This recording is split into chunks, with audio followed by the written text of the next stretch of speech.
Hello,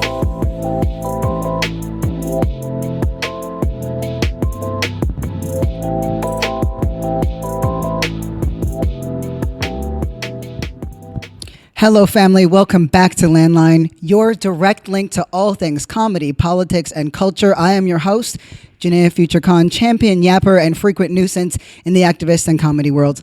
Let's get dialed in. There's a lot going on right now with Biden and whether or not he's going to stick it in the race. I know there's also a lot going on with the Supreme Court.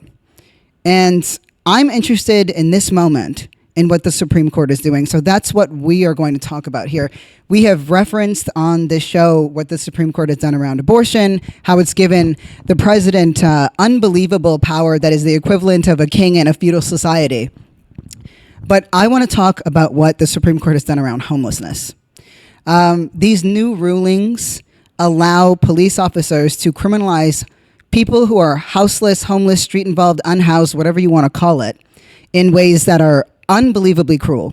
And one of the key components of that is a shift on whether or not you can camp in public. And the way that idea of camping in public is phrased is almost like if you have any belongings in a public setting, you can now be charged. And of course, they're not going to use that in free range. They're going to look for very specific qualifiers. But I take this really personally, and I want to look at this conversation in Los Angeles, for example, because we have all heard or know Skid Row. It's notorious. The problem of homelessness in Los Angeles is something that is astronomical, and it's like I've read data and I've read research and I've read polls and scientific qualifications and quantifications, but it ultimately comes down to the same thing. We have become so conditioned around homelessness to not see people as people that we actually, our brains kind of just turn off. I would like to think that maybe it almost hurts too much because it's inhumane. But I want to talk to you then about what it looks like to humanize it, for example. Like, why do we have homelessness to begin with? Because there's not a lack of housing. We actually have more housing in LA that sits in empty lots. We know property taxes are skyrocketing. We know rent is skyrocketing. So I asked myself, why hasn't Mayor Karen Bass fixed this problem, right? I want to tell you, Karen Bass has been in Congress for a long time. She was more left-leaning than a lot of Congress people. And at different points in time, at least since I have been in America, she's had a relationship to, kind of weirdo activist lefty types like myself. Like, I have been in conversations with Karen Bass at different times. Before she was mayor, she was very sympathetic to Black Lives Matter, and kind of was like, I'm interested in supporting the movement for Black Lives, etc. So like many folks, I thought, okay, Karen Bass is going to come in and she understands this is a problem and she's going to do something about it. And then she didn't.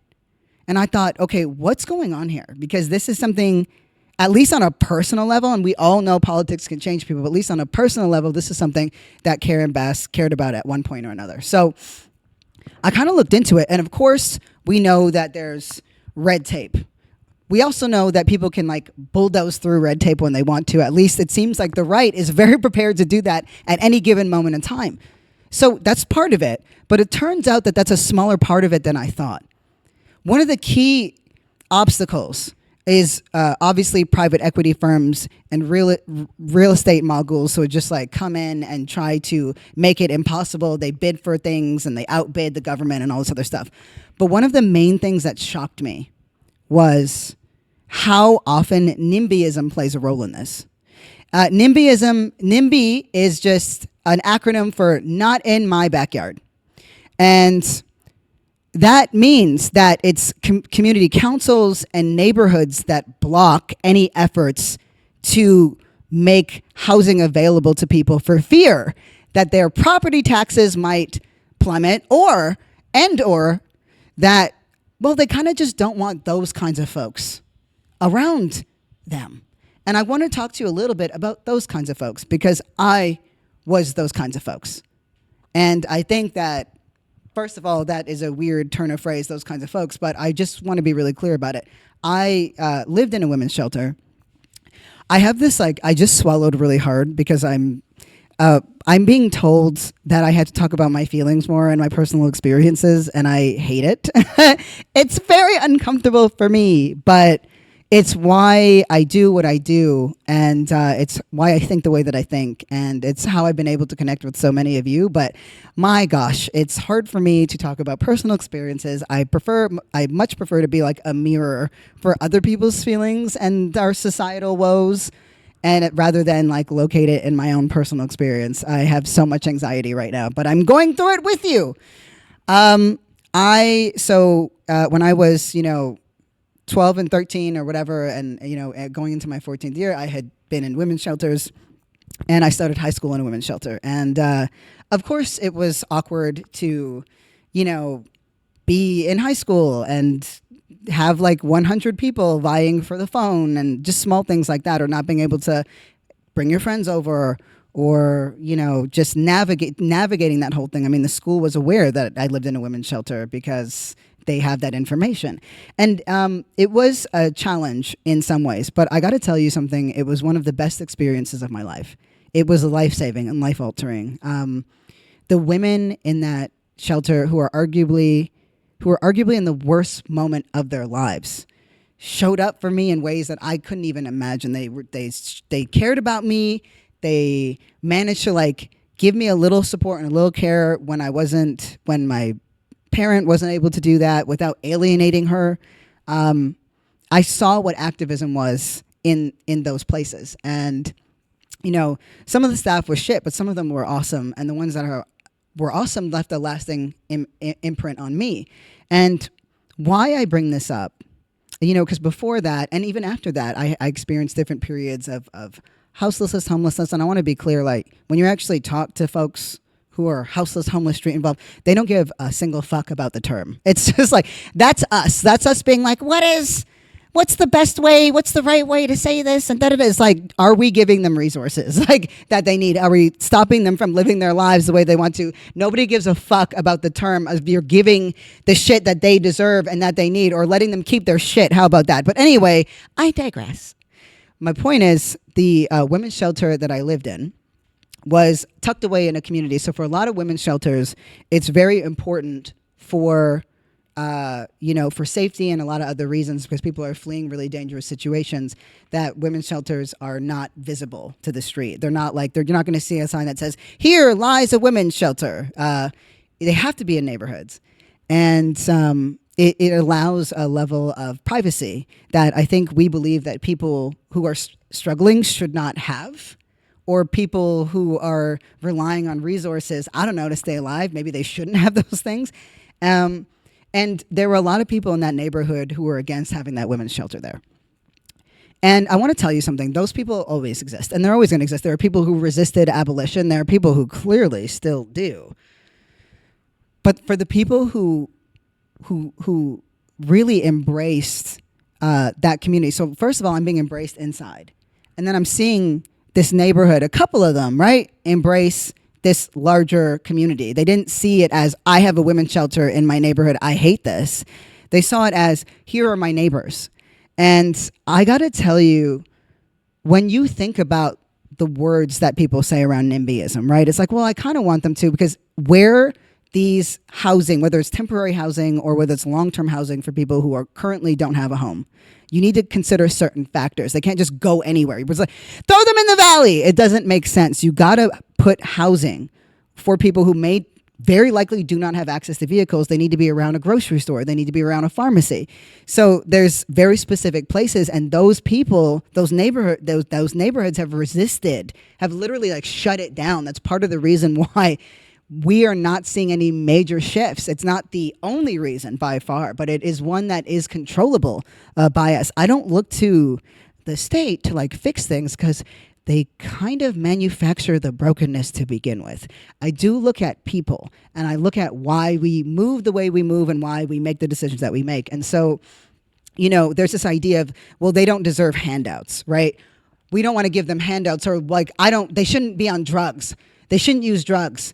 We talk about mental health all the time in our social justice spaces and our lefty spaces on the internet. We talk about mental health and on podcasts.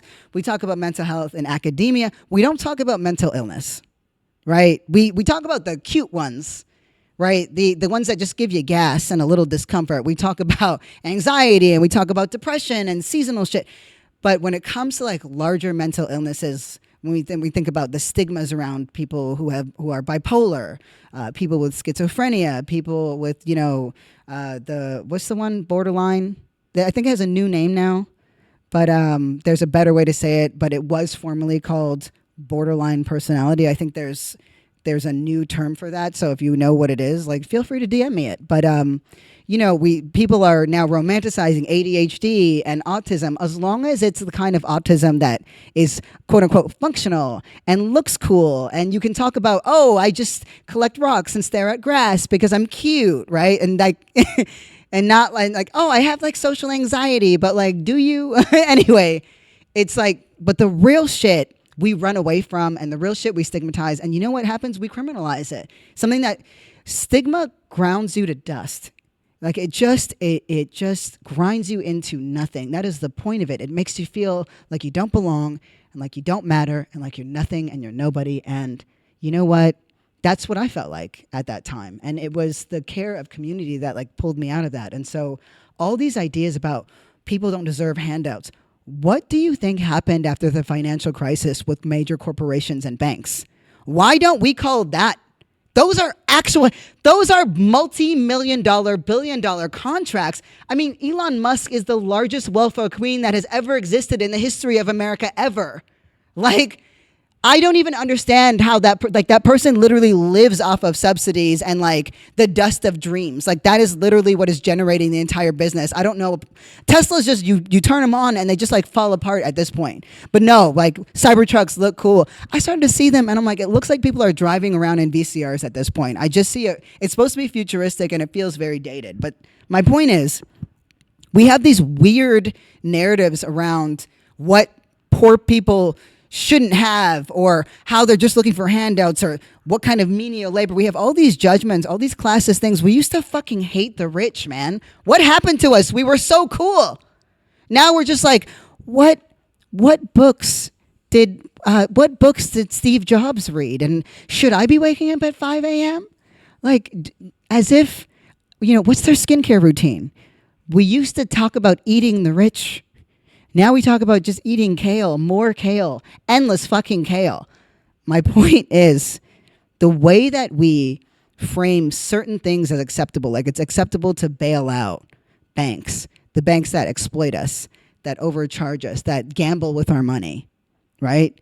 The fact that we talk about handouts when we have billionaires and multi-millionaires living off of, and corporations living off of subsidies, themselves getting bailed out of shit. I mean, it's like there's a new level that's beyond white collar crime. And in the meantime, it's everyday people who are being exploited. It's a hard pill to swallow to think about the fact that we're, July 4th, everybody was celebrating their freedom, but we're all owned by like 5 CEOs. It's really where late stage capitalism makes everything awful. And here's the thing. I don't love this idea, right? There's always this idea that like, well, we should care about the homeless. I don't think that framing makes sense.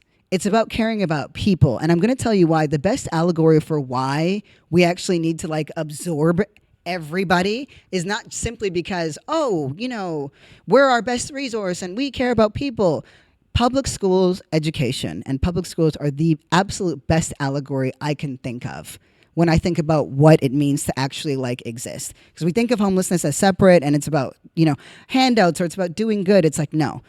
Think about how, in the last several generations, the public education system has been absolutely gutted. It's been just eviscerated, okay? What's happened since then? You've seen massive privatization of public education. So whoever can shell out the most bucks gets the best kind of education. And even that isn't guaranteed, because the oversight on these charter school institutions are like non-existent. It's about how much money you can exploit. Everybody's getting exploited, is my point. What's happened to morale in this country since then? What's happened to the common good? What's happened to common sense? Our ability to like cipher and move through any kind of information. Think about the response to vaccines this time versus like when we had, what was that thing that we had? SARS back in the day, right? Like, think about the shifts that have happened as our public education has plummeted and as our communities have gone into shit. They have gone to shit. Public education made it so that people of different classes and different backgrounds and different religions and different races could be in the same space and learn in the same way and level the playing field in some way. But more than that, it forced us to interact with people we might not have otherwise. It forced us to grow. It forced us to learn and to move out of the biases that we're born into because of the system in which we live. It made it so that community was something that we were taught in more than just reading books, because it's not just about what you stand for, right? It's about who you sit with. It's about how you're learning. And so we've made this like homelessness, this like thing where either it's something that repels me or disgusts me and those people deserve the fate that they have, or it's something that we should care about. That's like separate from us, as if somebody is not one illness away from being on the street. Because that's what being sick in this country does. It puts you out on the street as if we're not one or two paychecks away from that fate ourselves. Right? Like I'm like, I dress cute and I am literally always like, I could end up on my friend's couch like in 3 weeks. I talk about it all the time. I'm like, please don't sit on the cushions when you don't need to, because you got to keep the firmness there. I could live there soon, right? Because I have dreams and I want to make art. But my point is, if you look at how the public school education can operate as an allegory for like where we are now, it moves you. I mean, remember a couple episodes ago where we talked about that school post-segregation. So if you don't know what I'm talking about, there's this little town in a red state, and during segregation, they had like the worst kinds of like fights, and like there was this huge move to privatize schools so that white students wouldn't have to be around black students. And black students who are now forced to be in these white schools where they got a second-tier education, well, guess what? They protested for a full year. They stopped going into businesses. They stopped going to classes. That they took a huge risk, but it worked. It meant that the folks there, the white folks there, sat down at the table with the black folks there, and they were like, what do we need to do to work together? And guess what? Nobody left. That was the main thing. Nobody left. There was no white flight. There was a little bit of white flight. There's always going to be a little bit of white flight. But the ones who stayed stuck it through, right? And like they were able to build together and be in communities despite the fact that they lived in a world that made that virtually impossible. And I think about that all the time. And right now in red states, the conservatives are having this like massive war. I mean, I was reading my little articles because, I'd be loving my articles, and ProPublica has this whole thing where the conservative parties in red states are just going to war against each other because they're trying to give out and force school vouchers out there. And those school vouchers allow for private education, and the school vouchers will push the charter school agenda even further, therefore gutting and disempowering public education. And you know what? They're fighting back. They're fighting back against it. They're like, we don't want these school vouchers. This is not good enough. Look, this is right here. School choice advocates are intent on expanding the availability of vouchers. I want you to hear this: school choice, right? It's up to you. It's your choice. It's your right. They're literally taking our language and applying it to the most repressive, kind of exploitative manifestations of like, I just want maybe like just exploitation of the public good. They're literally adopting our language. Like we use pro-choice language to talk about people having autonomy and agency over their bodies. They're co-opting our language and using it to gut a public institution that we all invest in and that we have all benefited from on some level. So they say school choice advocates are intent on expanding the availability of vouchers to fund private education at the expense of public schools. But rural residents of these targeted states are putting up some of the strongest resistance. That invigorates me. That's a word that I said that I was going to use today. It invigorates me to see that, because it means, guess what? It means that we understand that community matters. Being in strong community, being able to like hold everybody, means that we're strong enough to resist the state, we're strong enough to resist privatization, and we're strong enough to resist isolation. When we don't do these things, when we don't have access to these things, when we don't create these kinds of worlds, we end up just sad and depressed. Like, how many of us are like, oh, well, we can look down on, homeless and unhoused people, but I'm better than them still. Like, I still got more shit. It's like, no, that's not how this shit works. Resist privatization. Resist like state repression and resist isolation. That's what it does. And I just go back whenever I'm lost, I go back to those feelings I had when I was in those women's shelters and what it felt like to be embraced by people who were there and what it felt like to be rejected, to know that I incited disgust just by existing. I would love us to like evolve past this idea that, well, we should care about the homeless. It's like, no, we invest in people. That's what we do.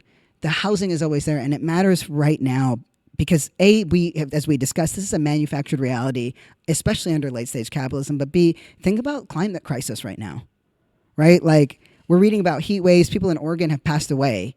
We're just like, it's unprecedented heat waves. And every year we're going to see unprecedented and unprecedented. I'm reminded of Homer talking to Bart when Bart was like, this has been like the worst year. And he was just like, the worst year so far.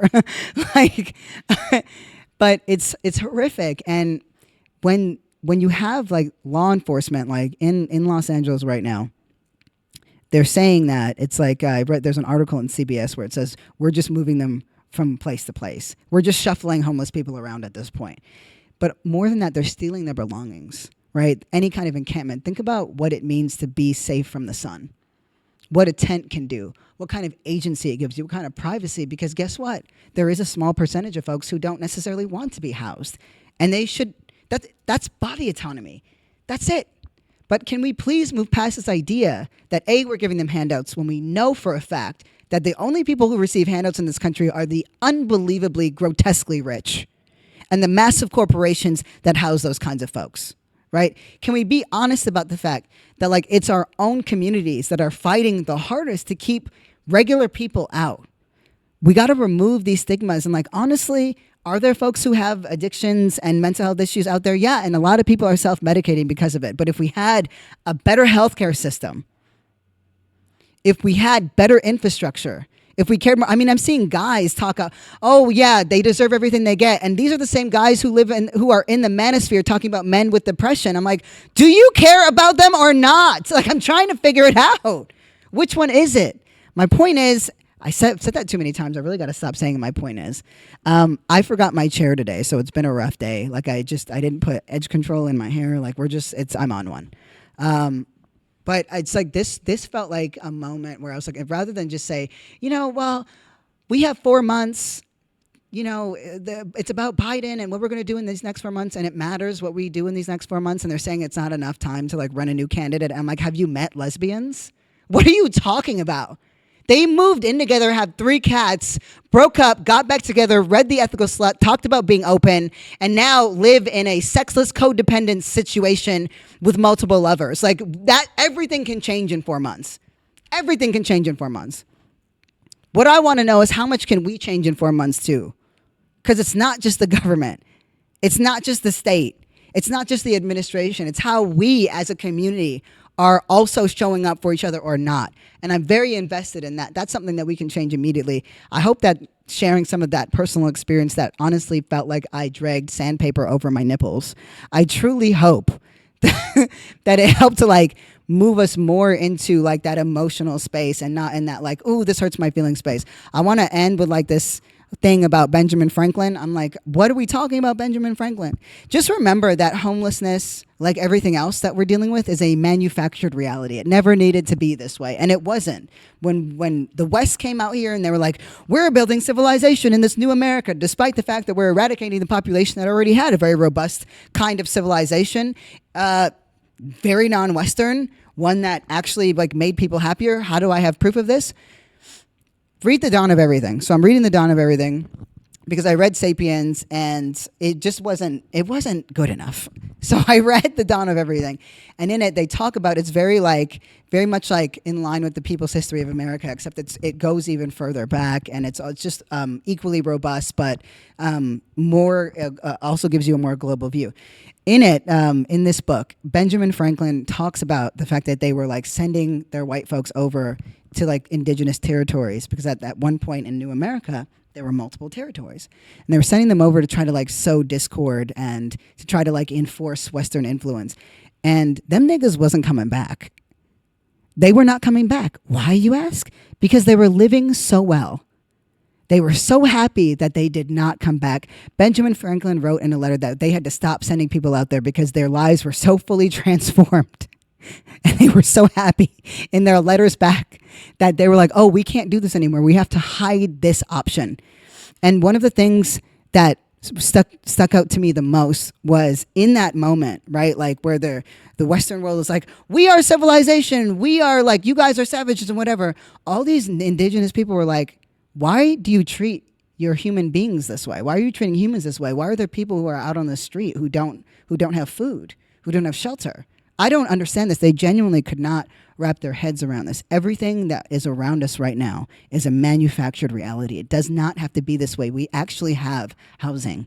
We have more homes than we have people to fill them at this point. But we've made it so that it's impossible to access.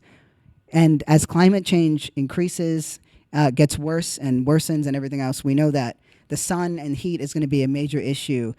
Let's push for access to that housing. Let's push to get people at least safe, the ones who want to be inside. Let's get them inside and make sure they stay cool. And let's get the fuck out of the way, because NIMBYism is for the birds. I don't fuck with it, and neither should you. So anyway, I gave you a little bit about Biden in there. I think it was very salient and very politically sharp. But I wanted us to touch base on this, the dangers of this Supreme Court and what this new ruling means for people who are homeless and houseless and unhoused and street involved, or whatever the fuck you want to call it. Because I'm infuriated and I'm terrified of the implications. But guess what? I'm going to show up. So, with that, let's hit our question of the day. Let's get on the voicemail.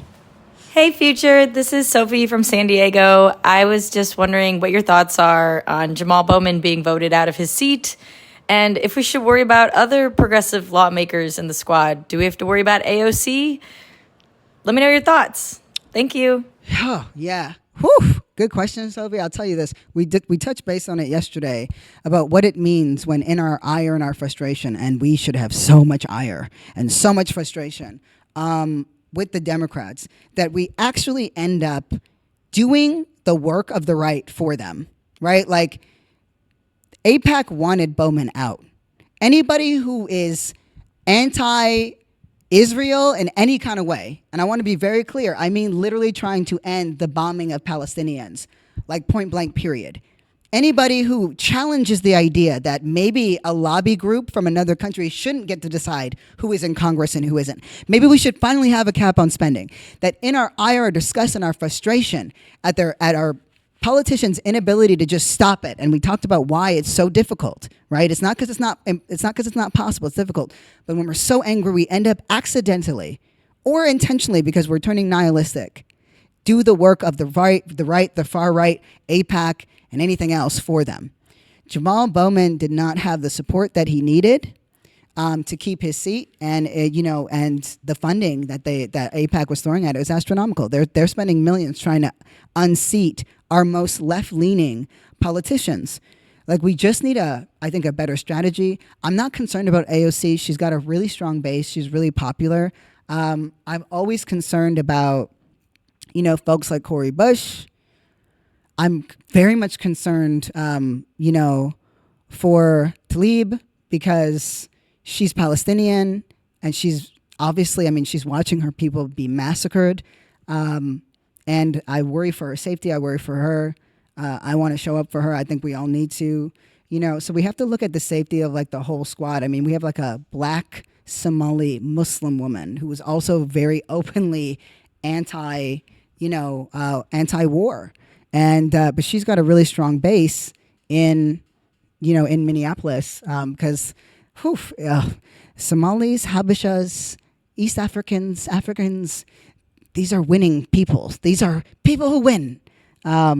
So I'll say this, we can't take it for granted.